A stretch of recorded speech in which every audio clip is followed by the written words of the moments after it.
We are in part 3 of our series, and the title of the series is What Are Gospel Implications of Universal Atonement? And the subtitle today is Getting the Purpose of God Right. I've been changing the subtitle every week to kind of give you an idea of what we'll be talking about. In the introductory text, we're going to be looking at Hebrews chapter 10, starting in verse 1. So again, today's theme is Getting the Purpose of God Right. Verse 1, Hebrews 10. For the law, which has a shadow of good things to come, not the very image of the things, appearing year by year with the same sacrifices which they offered continually,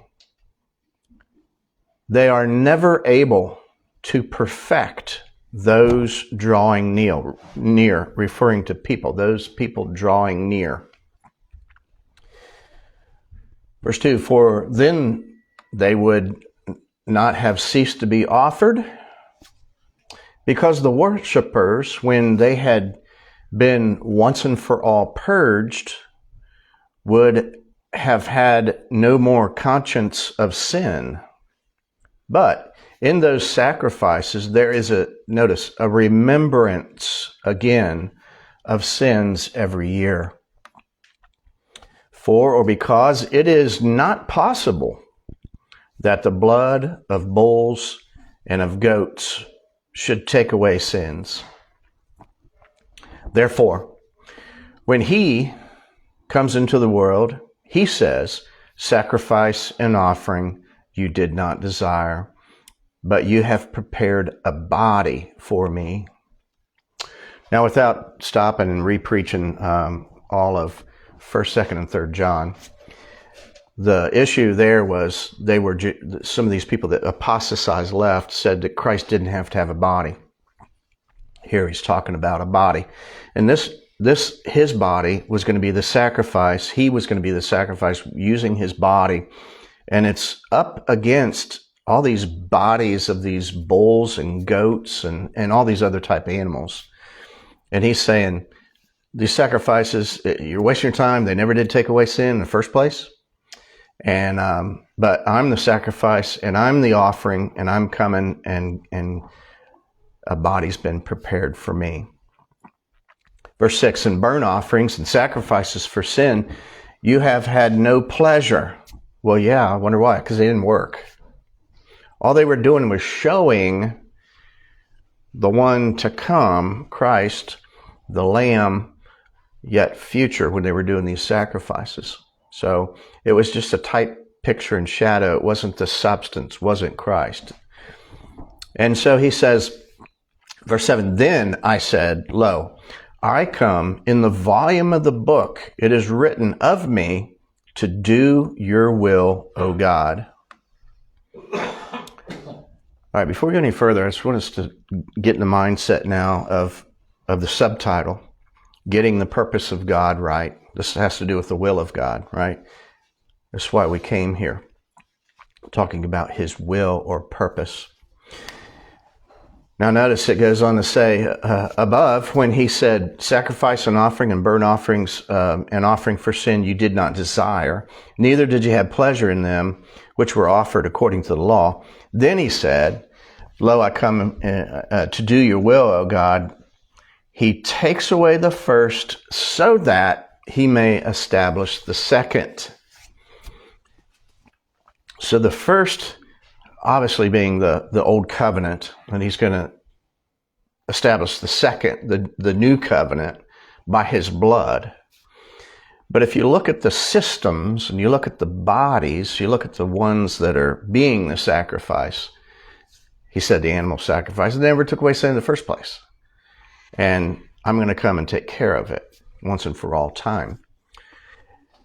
And as we think of this, connect up last week's concerning this God of the gospel, who's eternal and unchanging. He didn't just come up with this plan in this covenant transition 2,000 years ago. This was the thing, and we've already looked at the foreordination before the foundation of the world of this one, who was the redemption price, Christ by his blood to redeem his people. So this is an eternal plan, and I want us to keep that in mind as we're looking at a couple different transition points, Old New Covenant transition. And we need to see that as like, this is not a new plan. And it's called a new covenant. It doesn't mean like, hey, God, new idea. No, this is the mystery spoken of in Ephesians 3 that was brought up, and here it's unfolding now in time, right? But we got to remember the eternal before anything, because actually that's the chronology of it, right? Eternal. Got to have a purpose before it's executed. God doesn't mess around and all of a sudden be in the middle of some execution and say, I got a better idea. I got a new idea. How about I'll try this reactionary response to patch it up? Here's a plan B. It doesn't work that way with God, right?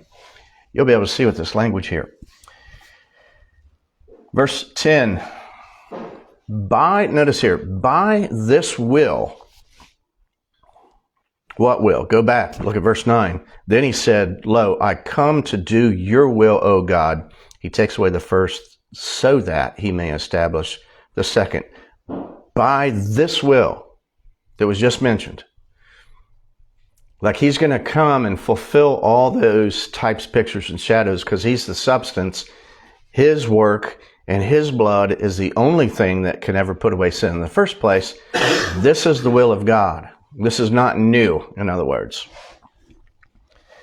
Now, some people that had not heard it before, like Old Covenant people that had not heard it before, it's new to them, right? But it's not new to God. It's the priority thing in God's mind.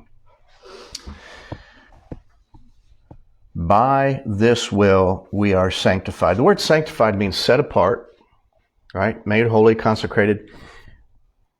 Remember the will of God before the death of Christ concerning the love of God to his people and the election of God of choosing his people. And we're not talking about the nation of Israel. We're not talking about that. We're talking about what superseded that eternally back is these people that were chosen that Christ was going to pay the purchase price, the redemption price in this new covenant. And which really this idea preceded even the institution of the old covenant. The idea was already there. This was the main plan. It's just a matter of it being made manifest, being unfolded and shown later in time. By this will we are sanctified, notice, through the offering of the body. There's the body that was prepared for him. The body of Jesus Christ once and for all. Now, we'll deal with this later, but I just want to mention this doesn't mean once and for all people. The context demands that it means once and for all time. It's easy to see. But we'll capitalize on that at another time. Verse 11, and indeed every priest stands daily ministering and offering often the same sacrifices, notice again, which can never take away sins.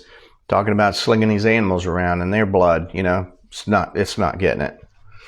But this man, referring to Christ, after he had offered one sacrifice, remember the contrast? Old Covenant, it's several sacrifices, continual sacrifices. But this, the God-man, Christ, offered one sacrifice for sins forever. In other words, that matches this idea of once and for all time. What did he do after that? He sat down at the right hand of God. His work was finished. That's what he said. It is finished. He sat down and, he pretty much admired his accomplished work. He rested from his work, in other words. From then on, expecting until his enemies are made his footstool. For by one offering, he, Christ, has perfected forever those who are sanctified, those who are set apart. The word there, the idea he has perfected, means to complete. It means to accomplish, to consummate. It mainly means those. And then the idea of consecrate, finish, fulfill, make perfect. But it's to complete, to accomplish, to consummate. Okay? So we're going to bring some of those thoughts back as we go on down through here after this short review. Last week we looked at part 2 and the subject of, remember what we're talking about, the implications of universal atonement. And the subtitle was Getting the Doctrine of God Right. We talked about the doctrine of God. We just kind of gave an overview. We're going to go back and dip all these. These first 3 are kind of like introductions, and then we'll go deeper into each of the subsections, if you want to call it that. But let's be reminded of what is universal atonement.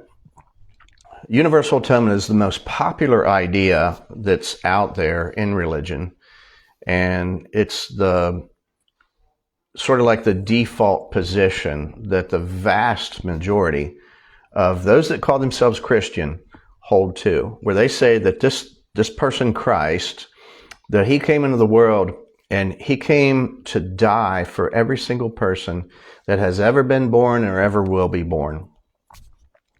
And he came to die for those people all equally, right? And this, we said, goes along with 2 other lies that false religion is known for. So the 3 lies are God loves everybody, all without exception. Let's do it this way. Even those that will end up in hell, he loves those too. Christ died for all those without exception, even those that end up in hell. And God wants to and is trying to save all people without exception, even those that end up in hell. We know from the scripture that most people will end up in hell. So here is this God that we talked about last week, the God of the gospel, and we're saying this is not the God of the gospel. The one we hold to, he successfully, effectually, sufficiently took care of this, like we read in our text, once and for all time, for all those that he died for. And these, of course, are called the elect, those that God loved and chose before the foundation of the world. This is like gospel obvious, super apparent, and we've been looking at these things for years. But what we're doing is we're taking some real fine slices of the pie, we're putting them right next up each other, and we're comparing and contrasting the truth with the lie. And by the time we're done with this, because one of our church members kind of got me thinking about this, I don't know, maybe 3 or 4 months ago, about readily having the answers to people when they talk about Christ dying for everybody. And if you have the boldness to say, no, that's a false gospel, my point in that conversation with this church member was, hey, we need to have an answer to say why. If you're going to say that to somebody, universal atonement's a false gospel, we need to know why. We need to be able to communicate that. So that's what we're doing. Last week we concentrated on the God of this gospel we believe, the true gospel, the true God of the true gospel. And we talked about how this only true God, how that he magnified himself in the display of his glory, of his character, in, by, and through this purpose that he has, and the execution of that purpose in the cross, and the application of that purpose to the individuals that it was for. So we saw that God, he did that throughout, that whole, from eternal purpose, the execution, and the application. He continues to do the application. The purpose is done. The execution is done. Christ said it's finished. Historically, it's done. There's nothing to add to it. Now the application goes on as each of the elect come into each successive generation. Will God be successful and effective as he has engaged his reputation, in other words, his attributes, into this whole scheme. The question is, will he be successful? Now, our whole message ensures that. We talk about it that way. And our whole message is such that we also identify, I don't know, sometimes modern culture, sometimes I bring stuff up, I don't know if everybody has ever seen it. Leonardo DiCaprio, some of you have seen it. I know Eric and Calvin have. Where he'll be sitting on a couch with his feet up and he's eating popcorn or something, and he sees something on TV and he snaps, he goes like that. He sees something, right? That's what we should be doing when we're calling it out all the time. It's like, hey, did you see what's going on here? They're lying right here, right? Probably only about 3% of the people listening seen that video, but they'll add that little soundbite in funny videos, like to give you a heads up to whatever video they're showing. Pay attention, because did you just see, or are you getting ready to look at what they're trying to expose? That's the idea, and that's what we do. We don't let the lie slide. We point it out just in case people that are listening don't know about it, and we can unpack and unfold that and show why. And that's the loving and caring thing to do. We shouldn't just make bold statements and not explain why. If you can't explain why, don't make the bold statements. That's just the long and the short of it. We also talked about how this eternal God is unchanging in his purpose, right? And he's not reactionary, and he's not dependent on man to be reactionary in the first place. He's self-sufficient. He's satisfied with everything that's going on with him. And this whole purpose and plan is to glorify himself in the death of Christ at the cross, magnify the character of God, and it's mainly between the Trinity. Primarily between the Trinity. And then the effect trickles down to God's people, and they get the gifts from God, and that's the expression of God's love. But it's primarily between God. And this is part of this whole thing where we talk about how that God is both a just God and a Savior. He's just when he justifies. That's a big deal to God. That's part of the makeup of his character. That shows his glory, and he's jealous of that glory.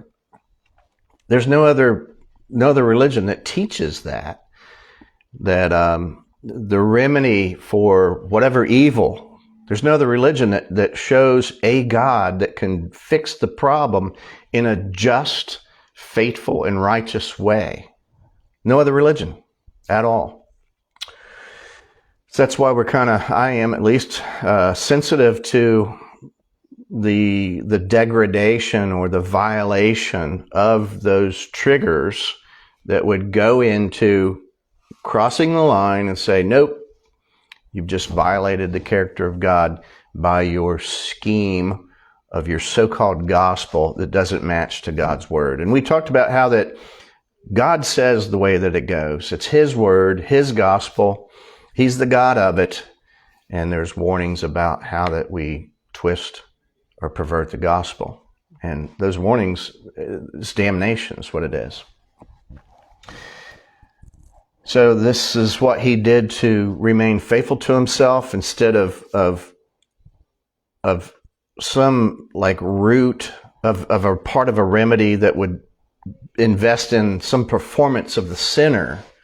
His work, his will, his righteousness. The sinner's work, will, or righteousness. And God knows, because he decreed the fall.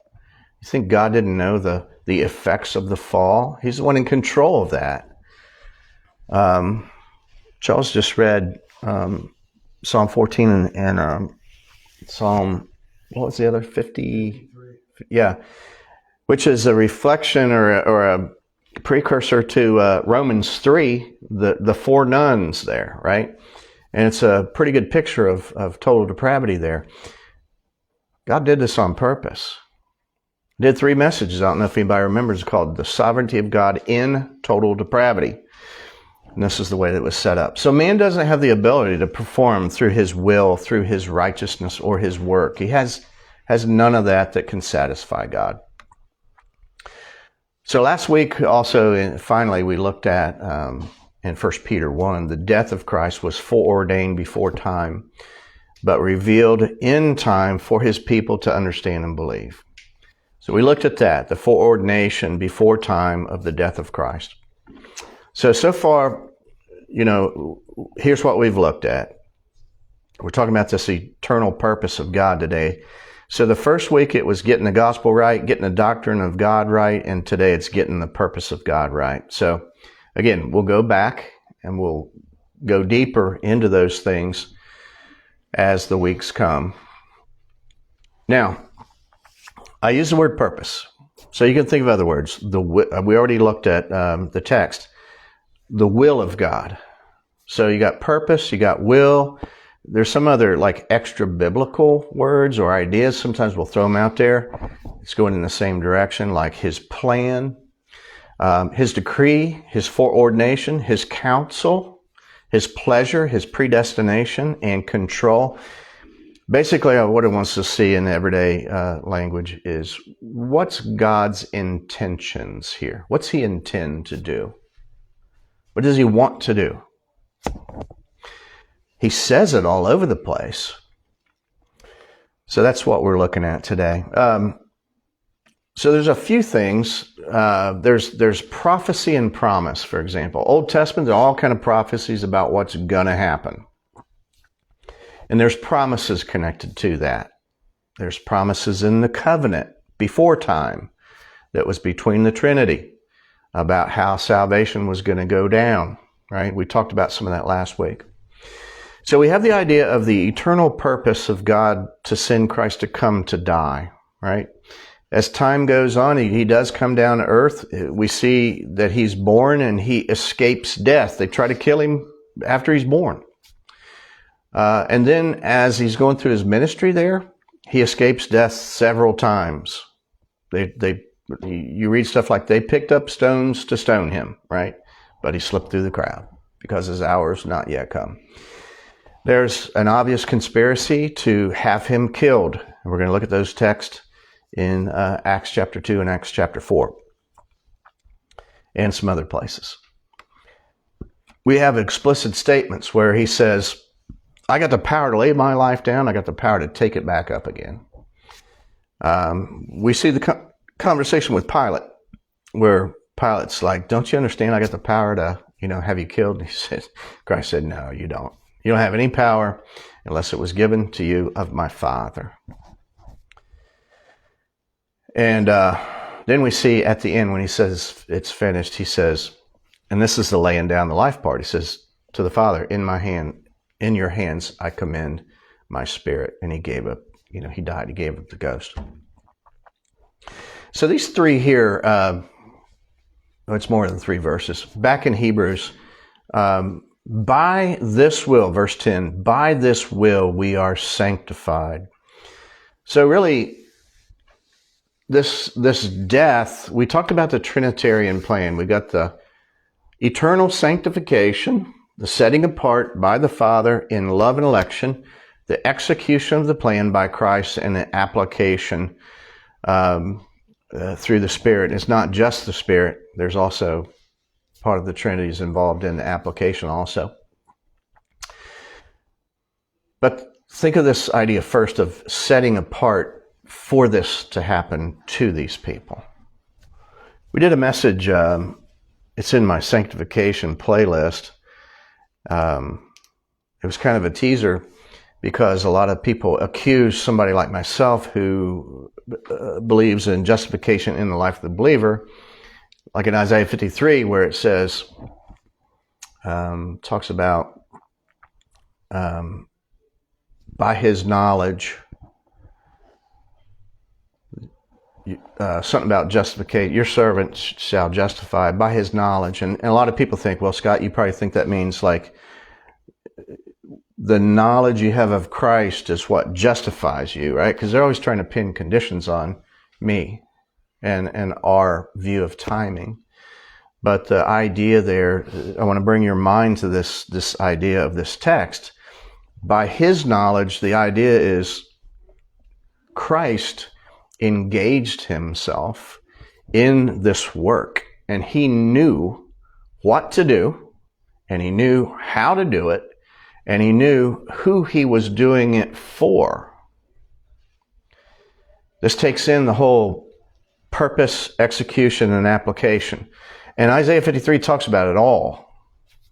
And so we have first the plan or the will or the decree and so on ahead of time.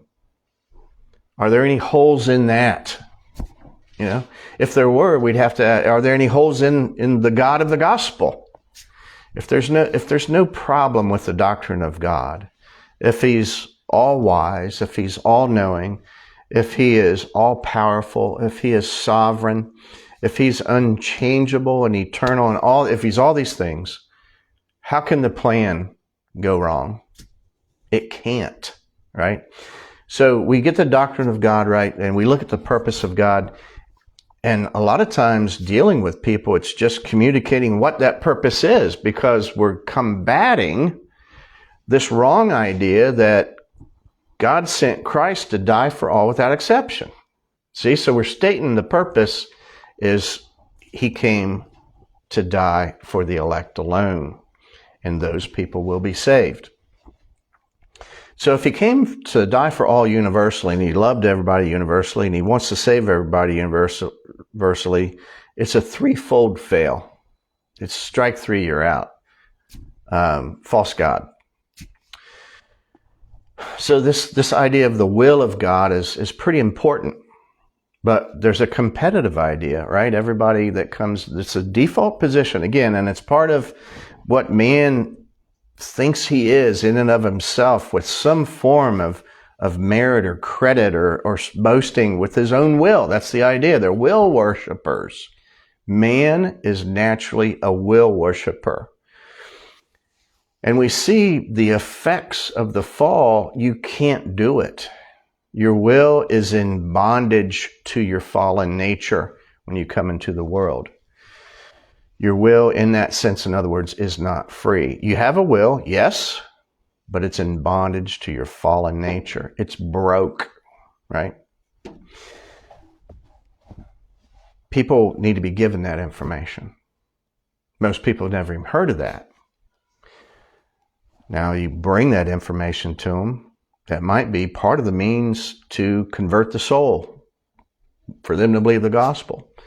But most of the time we know what it does. It flares them up, and they get mad because they don't want to drop their idol of their own will. And they got a problem with authority. They said, I will not have this God, I will not serve this God. I won't have him over me, right? So the natural rebellion of man in their hatred of God, because they think, well, you know, if you want to get something done and get it right, do it yourself, right? I mean, that's the idea. Me, myself, and I. And they go about to establish their own righteousness. And they might need a little help here with the God of their imagination, a little dash of help, you know. But mainly they want to be the difference maker, right? And that's what's offensive. So this offering here that Christ performed to the Father, by one offering he's perfected forever those that are set apart for it to be done for all the elect, in other words. Let's go to Acts 2. I got a lot of text to look at here, and I can see that I'm not going to get very far. That's fine. Acts 2:22. Very popular text. Then we'll go to Acts 4, of just kind of backing up and looking at that, you know, big giant overview of, in general, what it looks like here, the purpose and the plan. Verse 22, Acts 2:22. You men of Israel, this is in the middle of a sermon here. You men of Israel, hear these words. Jesus of Nazareth, a man approved of God among you by miracles and wonders and signs, which God did by him in the midst of you, as you yourselves also know. Him, here it is, him being delivered, talking about Christ, being delivered by the determinate counsel and foreknowledge of God, you have taken, and by wicked hands have crucified and slain. Whom, referring to Christ still, whom God has raised up, having loosed the pains of death, because it was not possible that he, Christ, should be holden of it. Death can't hold him, right? Now, go to chapter 4. This is even more, I think, even more particular to the fact that it was this was a purposed thing. Chapter 2, the language there was being delivered by the determinate counsel and foreknowledge of God. Chapter 4, starting verse 26.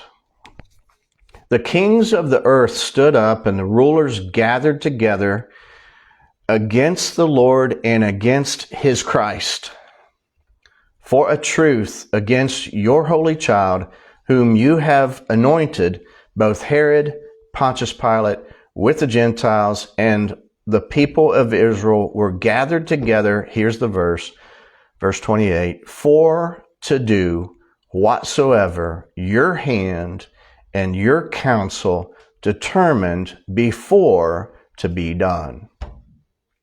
Here's God's absolute sovereignty, in control of all things, purposed it before the foundation of the world, brought it, rolled it out, orchestrated it to here is the way that it ended up.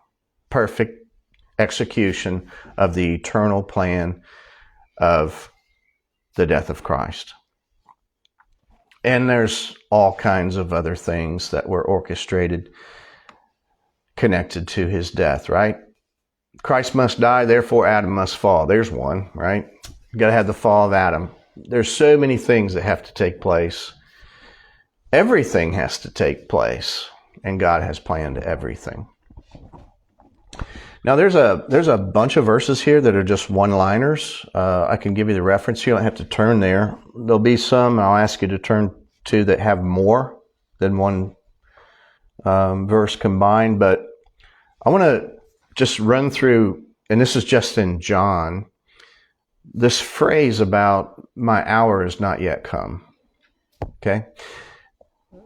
It's referring to the hour of his death. I'm going to start in chapter 2, verse 4. And this is, remember the first miracle about turning the water into wine. Mary asked Christ about, some of this stuff. And he says in verse 4, Woman, why does this concern us?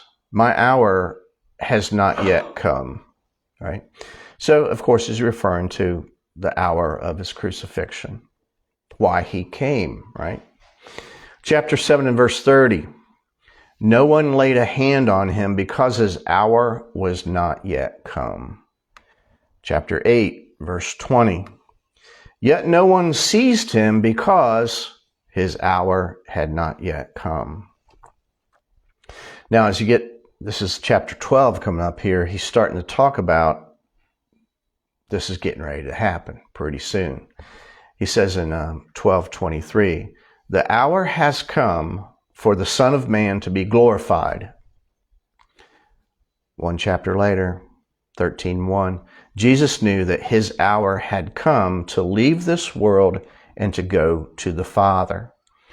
Chapter 17, I think we read it last week. This is the prayer right before they took him.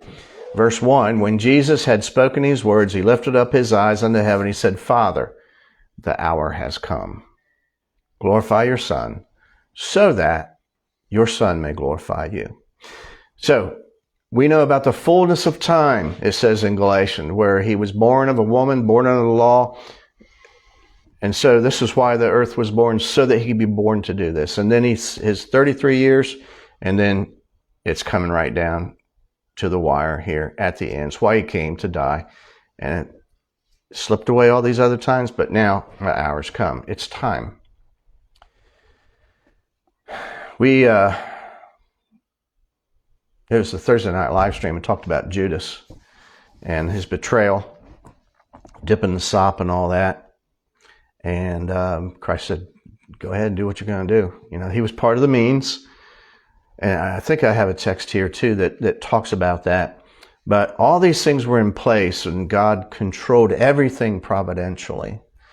He was in control of all things.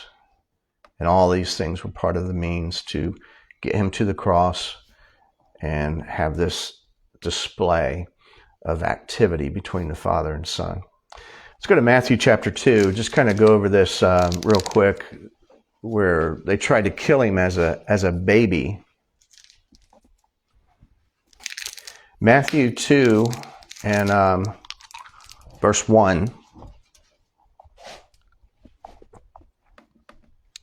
Now when Jesus was born in Bethlehem of Judea in the days of Herod the king, behold, there came wise men from the east to Jerusalem, saying, where is he that is born King of the Jews? For we have seen his star in the east and have come to worship him. When Herod the king had heard these things, he was troubled, and all Jerusalem with him. And when he had gathered all the chief priests and scribes of the people together, he demanded of them where Christ should be born. He's getting all those religious people to do his study for him. Help me out here. You guys are supposed to know this. Where is he going to be born at, the Messiah? And they said unto him, in Bethlehem of Judea, for thus is the written by the prophet, and you, Bethlehem, in the land of Judah, are not the least among the princes of Judah, for out of you shall come a governor, capital G, that shall rule my people Israel. Then Herod, when he had privately called the wise men, inquired of them diligently what time the star appeared. He sent to them to Bethlehem, and he said, go and search diligently for the young child, and when you found him, bring me word again that I may come and worship him also. When they heard the king, they departed, and lo, the star which they saw in the east went before them, till it came and stood over where the young child was. When they saw the star, they rejoiced with exceeding great joy. And when they were come into the house, they saw the young child with Mary, his mother, and fell down and worshipped him. And when they had opened their treasures and presented unto him gifts, gold and frankincense and myrrh. And being warned of God in a dream that they should not return to Herod, they departed into their own country another way. And when they were departed, behold, an angel of the Lord appeared to Joseph in a dream, saying, arise, and take the young child and his mother, and flee to Egypt, and be there until I bring you word, because Herod will seek the young child and destroy him. When he arose, he took the young child and his mother by night and departed into Egypt. There's more to it, and the idea, they went ahead and killed, Herod had a bunch of kids killed, thinking they could still kill Christ, but Christ was protected there, where he didn't go back until Joseph received word from another dream, and it was safe to go back. But Herod had all these kids slaughtered, who knows how many, 2 years and younger, because they were trying to kill Christ. Well, his hour was not yet come. It didn't say that, but you might as well put that in there, because that's the case, right?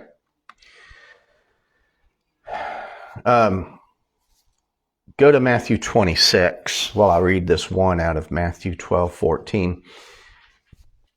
I think I already read that. Then the Pharisees went out and held counsel against him, how that they might destroy him. It says in Matthew 12:14. But Matthew 26, verse 6, we'll start there. These are just some examples of how that God was in control. These people tried these things. It wasn't time. It wouldn't work. And God's in control the whole way through. Matthew 26:6. And now when Jesus was in Bethany, in the house of Simon the leper, there came unto him a woman having an alabaster box of very precious ointment, and poured it on his head as he reclined. But when his disciples saw it, they had indignation, saying, to what purpose is this waste? For this ointment might have been sold for much and given to the poor. When Jesus understood it, he said unto them, why trouble you the woman? For she has worked a good work upon me. For you have the poor always with you, but me you have not always. For in that she has poured this ointment on my body, she did it for my burial. Verily I say unto you, wheresoever this gospel shall be preached in the whole world, there shall also that this woman has done be told for a memorial of her. Then one of the 12, called Judas Iscariot, went into the chief priests and said unto them, what will you give me if I will deliver him unto you? And they covenanted, in other words, agreed, with him for 30 pieces of silver. And from that time he sought opportunity to betray him. So there's how it went down. There's how the story went. And again, all in God's timing. Let's look at another section here. John 11. This has a more than one verse here. John 11 and verse 45.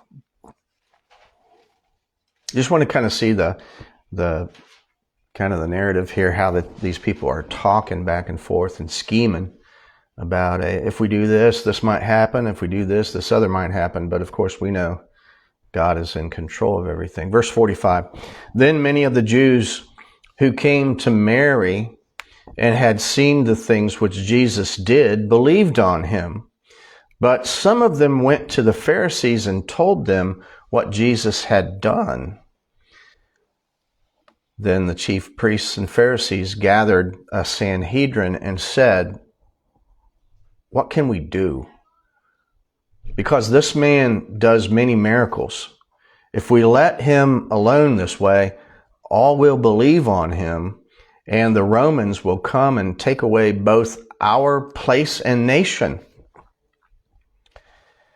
And one of them, Caiaphas, being a high priest of that year, said unto him, you do not know anything at all, nor do you consider that it's expedient for us that one man should die for the people, and not that the whole nation shall perish.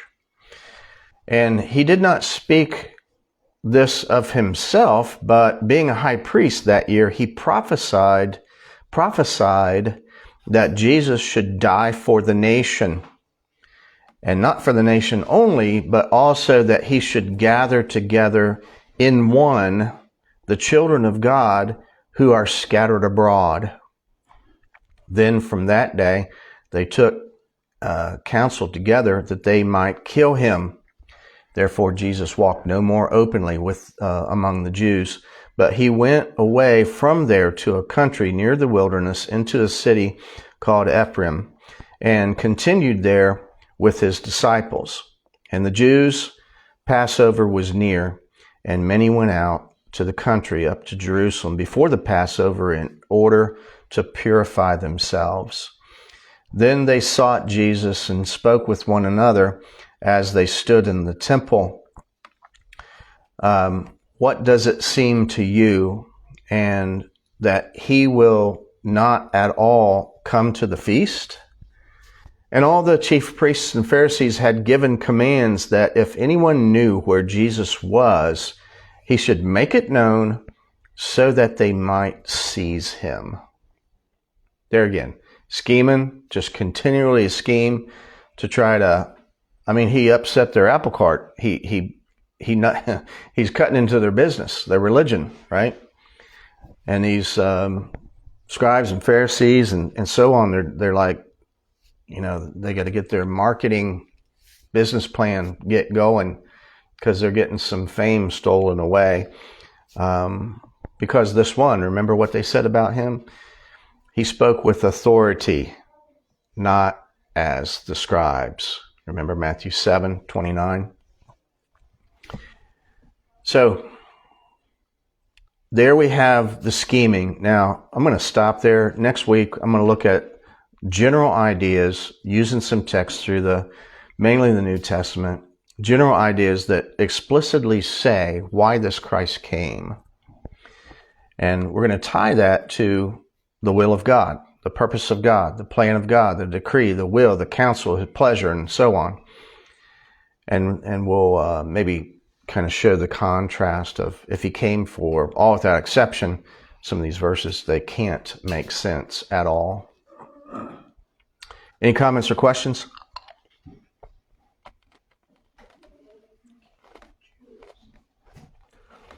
All right, today we are having some pork loin. There's some sauerkraut. There's some chicken, like drumsticks.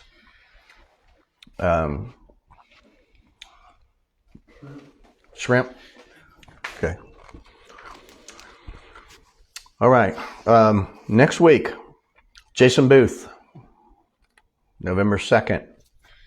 Anybody that wants to come on out and be here with us, please do.